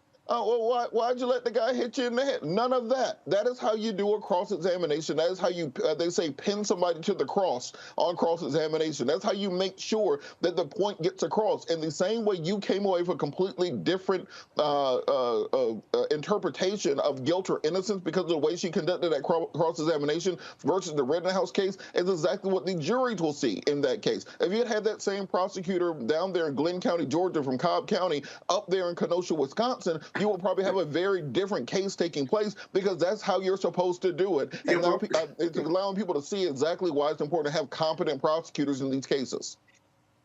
But Robert, I hate to do this to you. She was doing a directive for a police officer. But your point is correct. Yeah, the same point, same. She was doing the direct, same point, same idea. Same Take your point. list, go through it. Yeah. Right, and she had a list that she was checking off, and you and I wouldn't even have a list. We'd probably have some cliff notes or words on a card or something. But you're absolutely right about that. But this is the bizarre. This is what the jury's never going to be able to get around. And for the defense, what were they chasing him for? He was seen at an unconstructed or house under construction. He didn't take anything. Maybe he just liked to go to the house. I don't know. He ran and was jogging. And again, this is such white privilege and racism. If he were white, would they have taken off chastening? No. They would have said, that's Jimbo jogging every other day or something. But because he's black and they don't see us as human beings, these good old boys get in the pickup truck with their shotguns because he's black, he's young, he's big, he's dangerous, and he had to do something because otherwise, why he running through our neighborhood like that? I mean, this is just blatant racism and white privilege. And so then this kid is dead. They shot him because they cornered him, and then he grabbed the shotgun in his defense. In all of these cases, there's this negative narrative, and the shooter is driving the negative narrative. And now they're on their defendants, and they want the jury to then cloak them with all of these protections to say it was self-defense, whether it's Rittenhouse or these good old boys on Arbery's case, that I had these protections. But the question is, but for you, the defendants, and but for your guns, right, the victims would not have been killed. There would be no incident. There would be no arrest. But for you and your reckless and criminal conduct. There is no defense to that if you're driving that negative criminal narrative. It'll be interesting to see what the juries do, but this is all negative behavior by the defendants that I don't think either one ought to be able to get around, Roland. I just really don't. And Scott, to that point, I want people to understand this. Even if Ahmaud Arbery had been running down the street holding an AC unit and a big screen TV in the other hand, you still can't shoot him. He's still innocent too. He's still innocent. So even if the McMichaels had thought or had proof that he had committed a crime, guess what? Even under Georgia's old self-defense law, that is still not justification to use lethal force to stop a property crime. That's just not the way. Even the law has now been repealed, but even the old law, it wouldn't have been justified under that. So I think in this case, you never know what a jury is going to do. You don't like to call things early, but it's going to take a hell of a defense argument to get around some of these facts that have come out during the prosecution's case in chief. Or better yet, watch this. All Let's right, say folks. you caught him and you didn't shoot him. What are you gonna do? You're gonna interrogate him?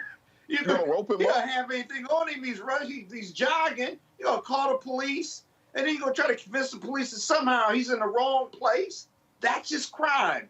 He was running while black. He was running in the wrong community. And that kid dead now. How you get your arms and head around that in 2021 as a black man in America? America's promise of freedom, justice, and equality, it's an unfulfilled promise by its own people, by white folks who have privilege and don't see us as human beings. It's an awful case, Roland. It's an awful case. It is. All right, folks, got to go to a break. We come back. Wait till I tell you what these 4 Seattle cops who were involved in the January 6th insurrection want to do. You want to know about white police privilege? That's next on Roland Martin Unfiltered, broadcasting from Los Angeles on the Black Star Network. Back in a moment.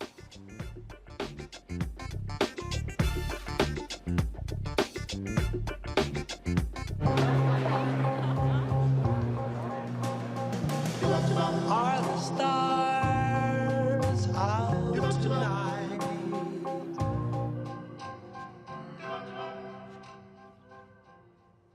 Alexa, play our favorite song again. Okay. I only have eyes for you.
Maureen is saving big holiday shopping at Amazon. So now she's free to become Maureen the Merrier. Food is her love language, and she really loves her grandson. Like, really loves. I'm Bill Duke. This is Diala Riddle, and you're watching Roland Martin, Unfiltered. Stay woke.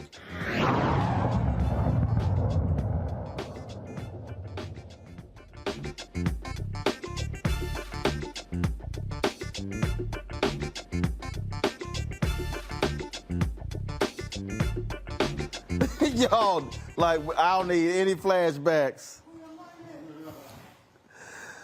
Oh, y'all, welcome back to, y'all supposed to stay on this, y'all supposed to stay on that shot. Why y'all switch so soon?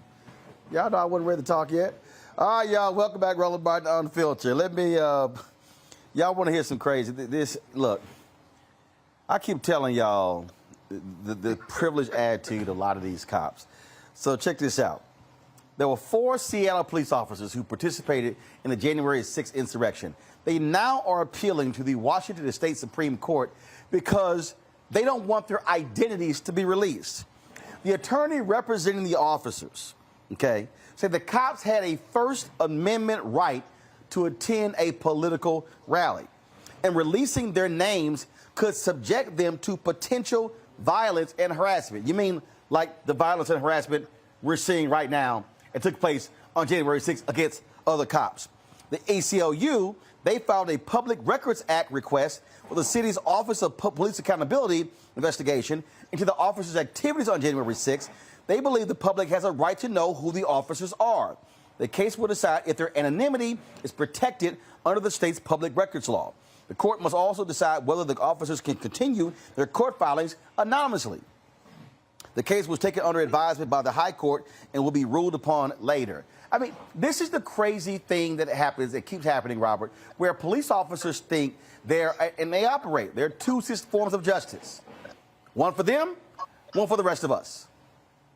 You're absolutely correct. And I think that this January 6th investigation, they've done a very good job of getting to the bottom of some of these lower level people who attended the rallies. And these officers kind of are lumped into that lower level group of people. But I think the focus is going to have to be the folks who are on the other side of that barrier and how we're going to bring them to justice. The police officers, those Capitol police officers who we saw on video opening up the gates and letting people in. They want the Congress members who are escorting people around, showing them around the Capitol prior to it happening.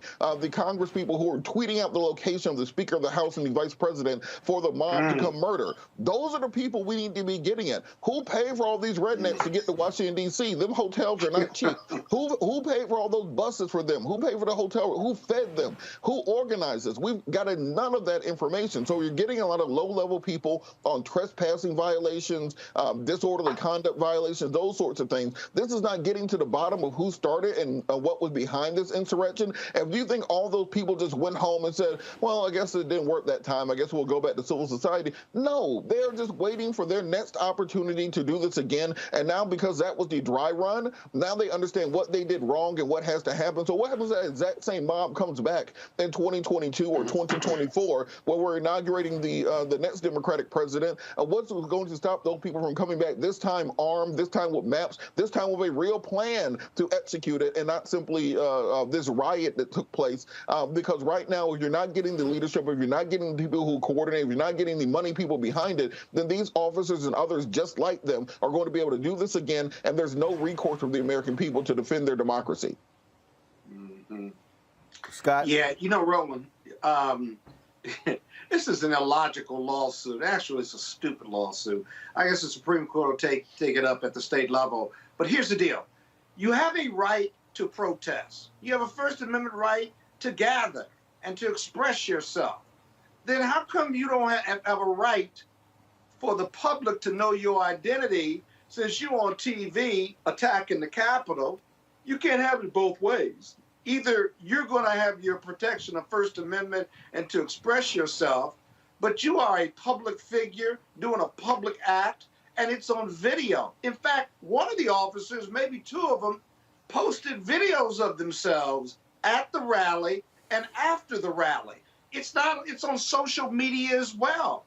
And so if you have that First Amendment right to express yourself, Well, why do you want to hide your identity then? You don't want to hide your words. You don't want to hide your treasonous conduct. You don't want to hide, you argue that you didn't participate, but I would suggest if you were at the Capitol, you were part and parcel of whatever was going on around there. Why are you afraid of the people knowing who you are? You're afraid of violence? Well, again, here you go. You drove that negative narrative. And by the way, people know already. You're on a video. Your friends and family and community people know who you are. So it just doesn't make any sense whatsoever. But that white police privilege and a pretty dumb argument, it'll be interesting to see what the Supreme Court does with it. But I don't think they've got a snowball's chance of convincing the Supreme Court that their identity is not relevant, appropriate, or material, or important to the public on the journalistic standards. That just makes no sense whatsoever. Want to talk about white privilege? Check this out. A white California lawyer wants to stop the transfer of Bruce's beach from the LA County to descendants of the Bruce family. This is crazy. Joseph Ryan, who is known for flying the Confederate flag, is questioning the constitutionality of the land transfer. In September, California Governor Gavin Newsom signed a bill allowing the land to be given back to the Bruce family. In 1912, the Bruce family purchased the land, and it made it into a successful black-friendly resort, but the city confiscated the land, citing eminent domain.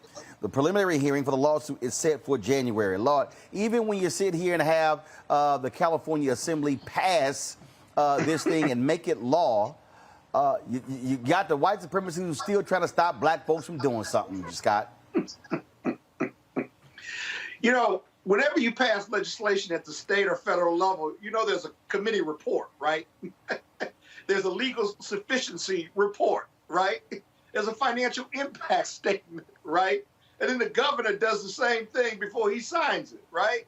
And this was, and if you take it by eminent domain, you took it away from black folks 100 years ago. The state and the governor and the council, or I'm sorry, the state house has the right to take it again or give it to whomever they want to give it to for whatever reason, right? It's called a legislative act to get it done, and the governor signed it. And what's even sillier about this is that there's some constitutional violation. That might be interesting if he comes up with a creative argument, but the idea that black people were not oppressed or this wasn't taken due to racial oppression is just downright silly. And by the way, even if they took it, the state still has a right to give it back to them or give it to whoever or whomever they want to give it to. So it really doesn't make any sense. I mean, he loves this Confederate flag. He says he just raises it to honor the South and to honor that part of our history. Yeah, okay. You just keep up with that argument. I hope he spends a lot of money trying to convince the court of that. Well, you know, I think this lawsuit is really about trying to. I think this lawsuit is really about trying to stop the proliferation of this nationwide, because for every state, for the most part, has a Bruce's Beach. If you look at Atlanta, you know, right where Lake Lanier is, that used to be Oscarville, a prominent black community. If you look at the national highway system, many states, those highways go directly through black communities, black houses. This is in the 1930s, 40s, 50s, and 60s. So those the railroads too. Yeah, the railroads. Those people's descendants are still alive, and those people will have a claim if so they're trying to use this suit to try to stop this, because if this goes forward, they're going to see people petitioning every state saying, look, y'all put a highway over my house, y'all sank my grandparents' house under a lake, y'all put a railroad and a freight depot over it using eminent domain. There's a point in time in the 80s and 90s where it got to the point they were using eminent domain to build shopping malls and taking away housing to build retail districts for predominantly wealthy people. So I think this is going to be the kind of the tipping of that iceberg, the tip of that iceberg, where we're going to start diving down and seeing how much generational wealth have been stolen from black people, not 150, 200 years ago, like they always try to argue. My family never owned slaves, so I should. No, this is like your childhood. When you were watching Leave It to Beaver, they were building highways over black communities, and those have to be repaid. All right, folks, got to go to a break. We come back, our Tech Talk segment. The black founder of a company has created these Bluetooth earphones. We're going to talk about that next. Many of you are walking around with those earbuds. You might check this out. That's next on Roland Martin Unfiltered, broadcasting live from Los Angeles on the Black Star Network. Ain't no show cooler than this.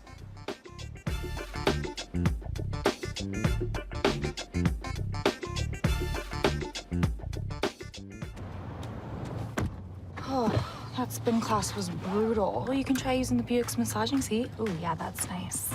Can I use Apple CarPlay to put some music on? Sure, it's wireless. Pick something we all like. Okay, hold on.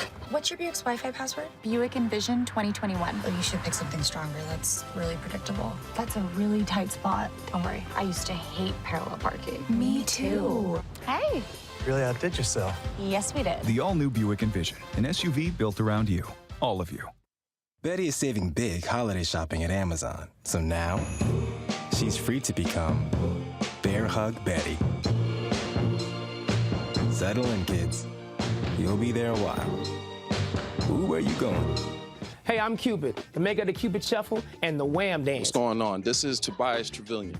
And if you're ready, you are listening to and you are watching Roland Martin Unfiltered.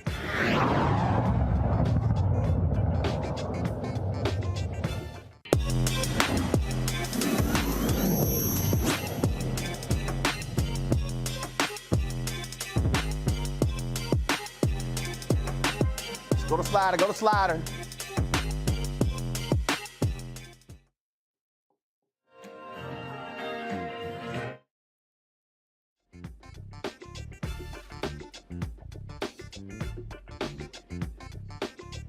Doing a little something, something. All right. So I'm always listening to some music during our break. So I'm glad to have y'all back. All right, folks. So every Wednesday we got Tech Talk, where we feature African Americans who are in the tech space. Many of them, of course, you may not know about. That's why we do this segment here. And so tonight's founder has a line of ultra thin wireless Bluetooth in-ear stereos. Sound developed by experts in the music industry. Welcome Orlando Prendergast. He's the founder of Zuka Sound, joining us from Toronto, Canada. Orlando, how you doing? I'm very good, Roland. How are you, sir? Doing great. All right, so I'm a huge music fan. I travel a lot. I'm always looking for great sound. So tell me about this Zuka Sound. Tell me about these in-ear stereos. What's so great about them? Well, the greatest thing about them is that it's quality. We sourced raw material that we can offer quality for very reasonable prices to our consumers. So aside from that, the sound is very unique. It's got our ZSTS technology, our tuning system that me and a very good friend of mine, we developed. And I just feel like we've got a niche where we can basically bring the studio where these artists spend a ton of time and energy and money in creating that masterpiece directly to the listener's ear. And I think with Zuka, we've done that. So, one of the things that when you talk about that quality sound, you're absolutely right. Look, not all earbuds are equal. Matter of fact, there was one particular company. I got some wireless earbuds, and they had, and I got a problem saying it. It was, hey guys, bring me the earbuds on the corner right there. These MyPhones, and so it had the 05 and 07. And they proclaimed, oh my God, the 07, the 30% smaller, this great sound. And then when I got them, horrible sound. I couldn't even talk to somebody on the phone, and it was awful. I did a full test, and I posted it on Amazon. And that's the thing, when you listen to music, I mean, you really want to have that clarity of the music. And that's why I test a lot of products all the time, whether you're talking about Bluetooth speakers or even the headphones, because that's really what you want. You want to feel it. You want to have that sensory, if you will, that sensory feel of the music. Exactly, and I agree with you. And you know what? It's really not their fault, because in this industry, I've learned that you have two options. You either enhance the voice recognition, meaning that when your phone rings, your device connects to that call. So you can either focus on a quality call or a quality sound. We focus on the quality of the sound. That's why we call it stereo. We purposely removed the phone and added stereo, because when you hear stereo, you hear of music. And that's what Zouk is focusing on. With my musical background, I really want quality of music. I don't care about the call too much, although the technology and the components that is integrated into these devices will allow you to take calls, etc. But the difference, one of the clear difference between with yours, Zouk,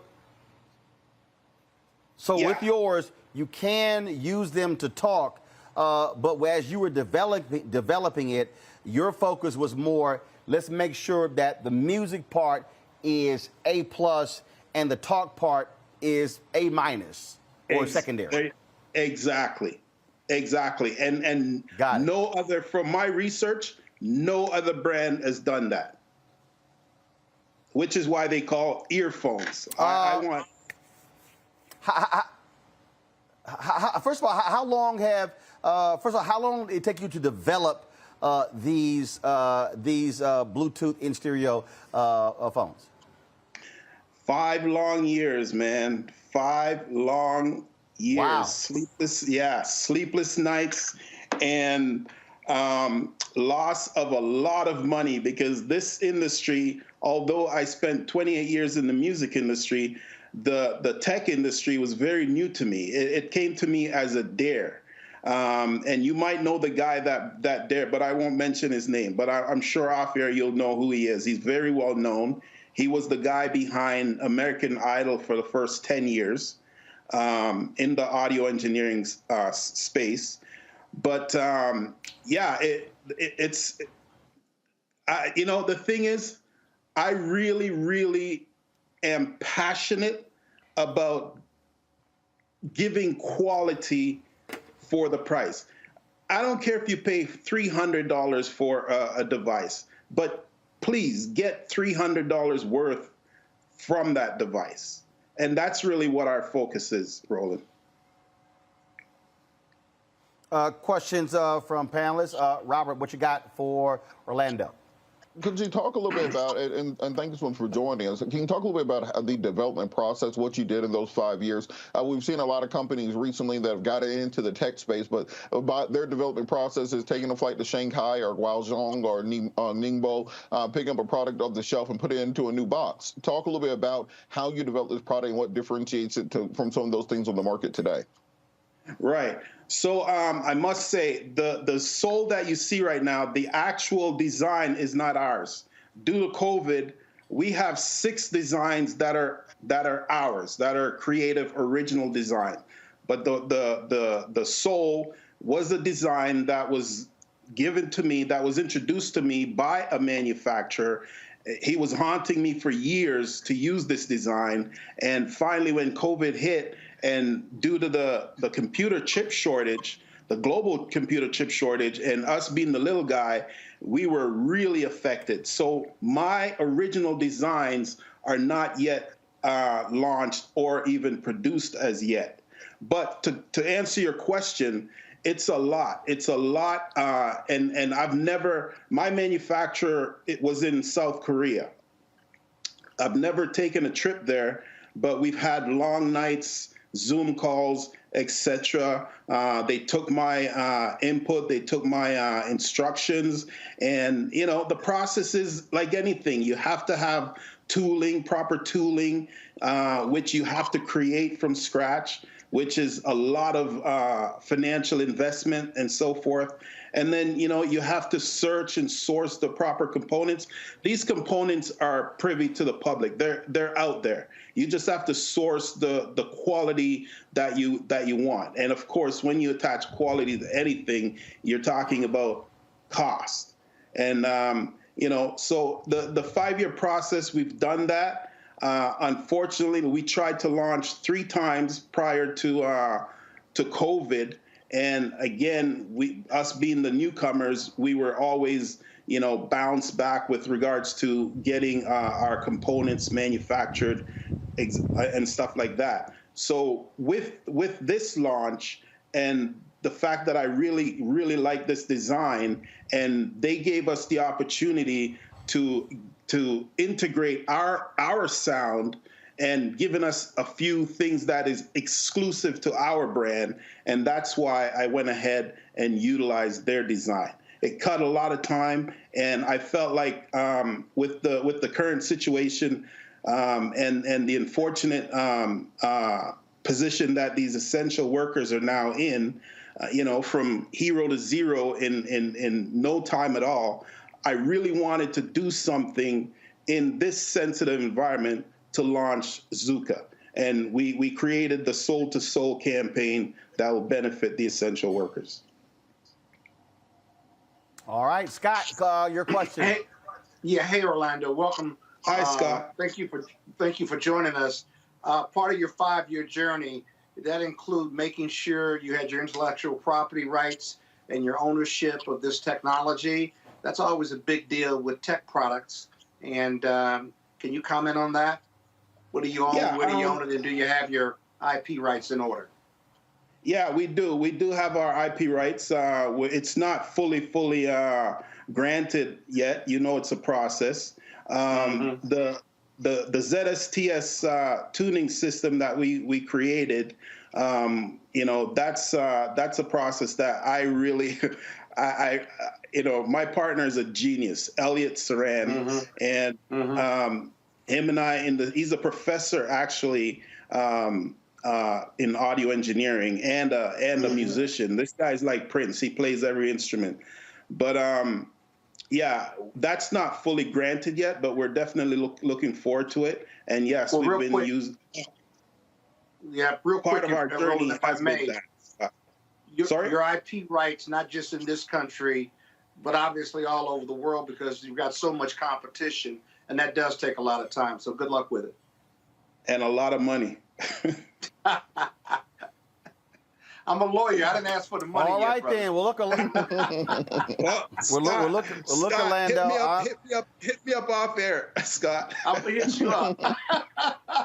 Thanks, Roland, for connecting. Well, so Orlando, are folks able to purchase these right now?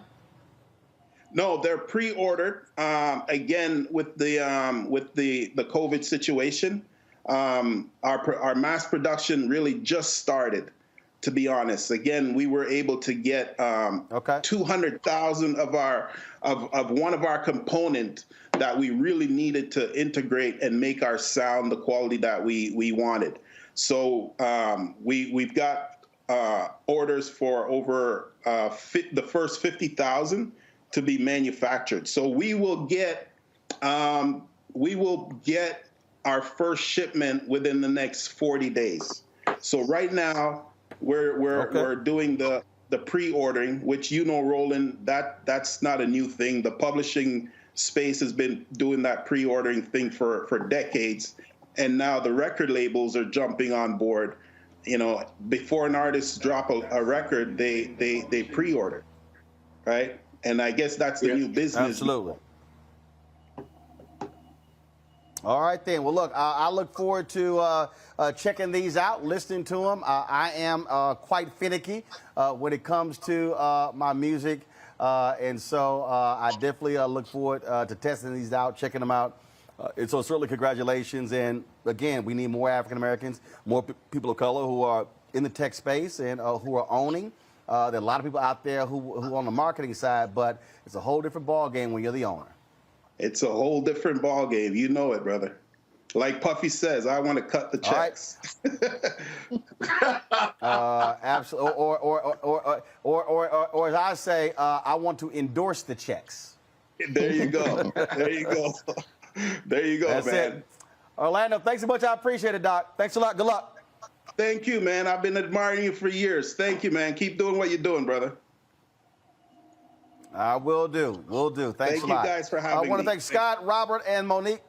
Thank you very much. I want to thank Scott, Robert, and Monique for joining us on today's show. Folks, it was, of course, a full show. We got a lot more to break down tomorrow right here on Roland Martin Unfiltered, broadcasting live from L.A. As I said, we have been shooting episodes of Rolling with Roland, my new show that's going to be on the Black Star Network. We've had some amazing interviews our last 2 trips to Los Angeles.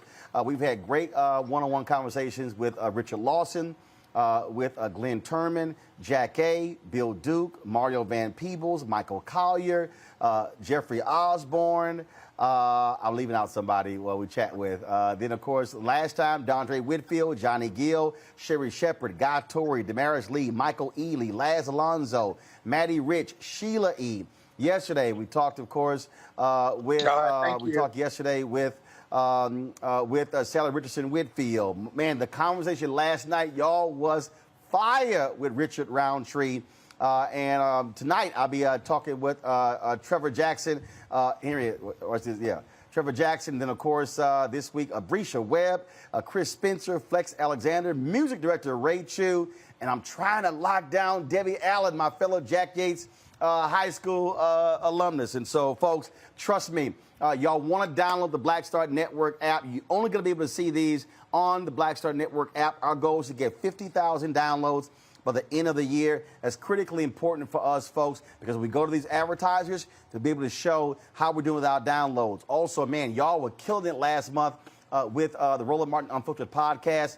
200,000 downloads of my Black Information Network commentary last month. And so you can do that. If you also miss this show, if you can't watch this show on the Black Star Network app, or if you can't watch it, of course, on a YouTube channel, you can also download the podcast. You can download this podcast. Again, 200,000 downloads last month. And so things are going great. So please download the Black Star Network app, share it with your friends, get them to download it as well. You can download it on your phone, on your pad, on your TV. You got Apple TV, Android TV, Roku TV, Amazon Fire Stick, Xbox, Samsung Smart TV, all of those. And also, don't forget to support us in our Bring the Funk fan club. All your dollars support in terms of what we're able to do. Let me give a quick shout out right now to, let's see here. Let me go through here.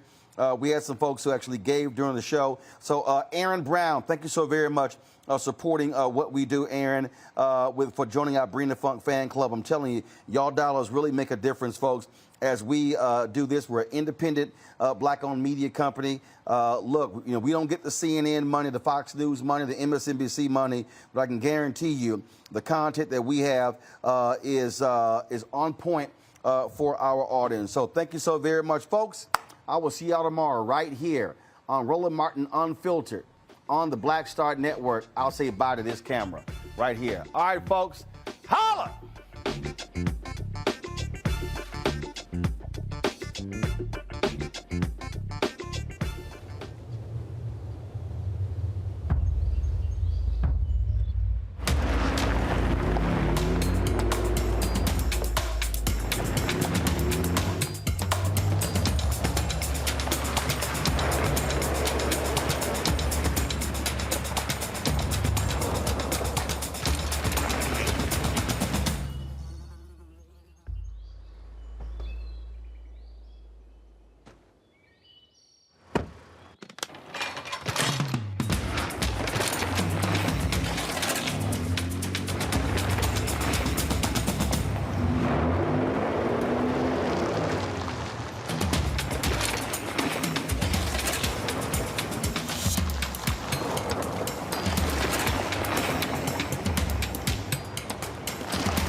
To be smart.